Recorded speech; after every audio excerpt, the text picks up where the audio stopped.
오늘은 시니어 건강상식 중에서 우리가 너무나 친숙하게 알고 있는 마늘에 대해 이야기해 보려고 합니다. 마늘 냄새 때문에 꺼려하시는 분들도 계시겠지만 오늘 제가 말씀드릴 내용을 들으시면 생각이 완전히 바뀌실 거예요. 마늘은 5000년 전부터 인류가 약용으로 사용해온 슈퍼푸드입니다. 이집트 피라미드를 건설한 노예들이 힘을 내기 위해 먹었던 것도 마늘이고, 고대 그리스 올림픽 선수들이 경기력 향상을 위해 먹었던 것도 마늘이에요. 우리나라에서도 단군 신화에 나올 정도로 오래된 식품이죠. 그런데 왜 이렇게 오랫동안 마늘을 귀하게 여겨왔을까요? 그 비밀은 바로 알리신이라는 성분에 있습니다. 마늘을 자르거나 으깰 때 나오는 그 특유의 냄새, 바로 알리신 때문이에요. 이 알리신이야말로 마늘이 가진 모든 효능의 핵심입니다. 알리신은 천연항생제라고 불릴 정도로 강력한 항균 효과가 있어요. 세균, 바이러스, 곰팡이까지 모두 억제하는 능력이 있습니다. 실제로 1차 대전 때는 항생제가 부족해서 마늘즙을 상처에 발라 치료했다는 기록도 있어요. 60대 이후에는 면역력이 급격히 떨어지죠. 감기도 자주 걸리고 한 번 걸리면 잘 낫지도 않아요. 이때 마늘을 꾸준히 드시면 면역세포의 활동이 활발해집니다.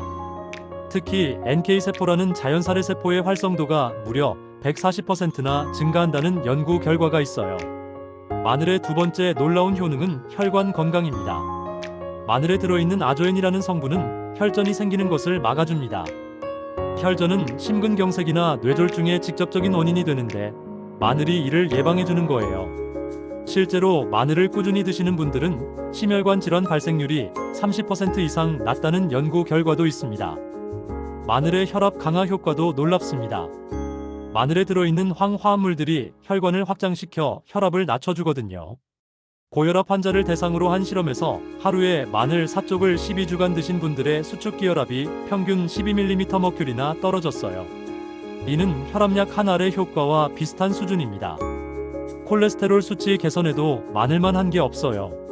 마늘의 알리신과 사포닌 성분이 나쁜 콜레스테롤인 LDL은 낮추고 좋은 콜레스테롤인 HDL은 높여줍니다.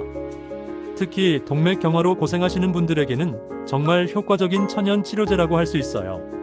마늘의 항암 효과는 어떨까요? 세계보건기구에서 마늘을 1급 항암식품으로 분류한 이유가 있습니다. 마늘에 들어있는 디알릴 디설파이드라는 성분이 암세포의 증식을 억제하고 자연살을 유도해요. 특히 위암, 대장암, 전립선암 예방에 뛰어난 효과가 있다는 연구 결과들이 계속 나오고 있습니다. 그런데 여기서 중요한 건 마늘을 어떻게 먹느냐입니다. 생마늘을 그냥 통째로 삼키시는 분들이 계신데 이렇게 하면 알리신이 제대로 만들어지지 않아요. 마늘의 알리인이라는 성분이 알리나제라는 효소와 만나야 알리신이 생성되는데 이를 위해서는 마늘을 으깨거나 잘게 썰어야 합니다. 마늘을 썬 후에는 10분에서 15분 정도 그대로 둬야 해요. 이 시간 동안 알리신이 충분히 만들어지거든요. 바로 조리하면 알리신 생성량이 현저히 줄어듭니다. 이건 정말 중요한 팁이니까 꼭 기억해 두세요. 마늘을 생으로 드시는 게 가장 효과적이지만 매운맛과 냄새 때문에 어려우시다면 살짝 익혀서 드셔도 됩니다. 다만 고온에서 오래 가열하면 알리신이 파괴되니까 주의하세요. 60도 이하에서 조리하거나 높은 온도에서 조리할 때는 5분 이내로 끝내는 게 좋습니다. 마늘 기름을 만들어 드시는 것도 좋은 방법입니다. 마늘을 으깬 후 올리브 오일에 우려내면 알리신이 기름에 우러나와요. 이 기름을 각종 요리에 사용하면 마늘의 효능을 그대로 섭취할 수 있습니다. 냄새도 생마늘보다 훨씬 부드러워져요. 마늘 우린 물도 추천드리고 싶어요. 마늘 2-3쪽을 찧어서 뜨거운 물에 10분 정도 우려내면 됩니다. 여기에 꿀을 조금 넣으면 맛도 좋아지고 기관지 건강에도 도움이 돼요. 감기 기운이 있을 때 마시면 정말 효과적입니다. 흑마늘도 요즘 인기가 많죠. 흑마늘은 생마늘을 발효시킨 건데 알리신 함량은 줄어들지만 대신 SR1시스테인이라는 새로운 항산화 성분이 생성돼요. 이 성분은 생마늘보다 항산화 효과가 더 뛰어나고 냄새도 거의 없어서 드시기 편합니다. 마늘 장아찌도 좋은 선택이에요. 마늘을 간장이나 식초에 절여두면 매운맛이 순해지면서도 영양소는 그대로 유지됩니다. 다만 시중에 파는 제품들은 설탕이나 나트륨이 많이 들어있을 수 있으니 가능하면 집에서 직접 만드시는 게 좋아요.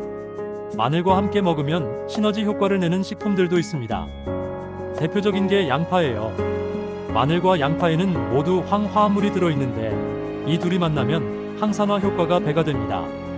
마늘 양파 볶음은 맛도 좋고 건강에도 최고의 조합이에요. 생강과 마늘의 조합도 훌륭합니다. 둘 다 혈액순환을 개선하고 면역력을 높이는 효과가 있어서 함께 우린 차를 마시면 몸이 따뜻해지면서 감기 예방에 도움이 됩니다. 꿀과 마늘의 조합은 어떨까요? 마늘의 매운맛을 꿀이 중화시켜주면서 꿀의 항균 효과와 마늘의 항균 효과가 합쳐져 더욱 강력해집니다. 마늘을 꿀에 재워두면 2주 후부터 드실 수 있어요. 하지만 마늘을 드실 때 주의할 점들도 있습니다. 가장 중요한 건 공복에 생마늘을 많이 드시면 안 된다는 거예요. 마늘의 알리신 성분이 위 점막을 자극해서 위염이나 위궤양을 악화시킬 수 있거든요. 위장이 약한 분들은 반드시 식후에 드시거나 익혀서 드세요. 혈액 응고를 방해하는 약물을 복용하시는 분들도 주의가 필요해요. 마늘이 혈액 응고를 억제하는 효과가 있어서 약물과 상호작용을 일으킬 수 있습니다. 수술을 앞두고 계신 분들도 일주일 전부터는 마늘 섭취를 중단하시는 게 좋아요. 마늘 알레르기가 있는 분들도 계세요. 마늘을 드신 후 입술이 붓거나 두드러기가 생기면 즉시 섭취를 중단하고 병원에 가시기 바랍니다. 하루에 마늘을 얼마나 드시는 게 좋을까요? 건강한 성인 기준으로 생마늘은 2-3쪽, 익힌 마늘은 4-5쪽 정도가 적당합니다. 너무 많이 드시면 위장장애나 입냄새, 채취 문제가 생길 수 있어요. 마늘 냄새가 걱정되시는 분들을 위한 팁도 드릴게요. 마늘을 드신 후에는 우유를 마시거나 사과를 드세요. 우유의 카제인 단백질과 사과의 폴리페놀이 마늘 냄새를 중화시켜줍니다. 녹차나 페퍼민트 차도 효과적이에요. 마늘을 보관할 때는 통풍이 잘 되는 서늘한 곳에 두세요. 냉장고에 넣으면 오히려 빨리 상할 수 있어요. 마늘종도 영양가가 높으니 함께 활용하시면 좋습니다. 마늘의 효능을 제대로 보시려면 최소 3개월 이상은 꾸준히 드셔야 해요. 하루 이틀 먹고 효과를 기대하시면 안 됩니다. 꾸준함이 가장 중요해요. 시니어분들께 특히 추천드리고 싶은 마늘 활용법이 있어요. 마늘을 우유에 끓여서 드시는 방법인데요. 마늘 2쪽을 우유 한 컵에 넣고 약한 불에서 10분 정도 끓여주세요. 마늘의 매운맛은 줄어들고 우유의 칼슘까지 함께 섭취할 수 있어서 뼈 건강에도 도움이 됩니다. 마늘은 정말 완벽에 가까운 건강식품입니다. 면역력 강화, 혈관 건강, 항암 효과까지 우리 몸에 필요한 모든 것을 갖추고 있어요. 냄새 때문에 망설이셨다면 오늘부터라도 시작해보세요. 중요한 건 올바른 방법으로 꾸준히 드시는 것입니다. 마늘을 썬 후 15분 기다리기, 공복에 생마늘 피하기, 적정량 지키기 등 오늘 말씀드린 내용들을 잘 기억해 두세요. 마늘 한쪽이 여러분의 건강을 지켜주는 든든한 파수꾼이 될 겁니다.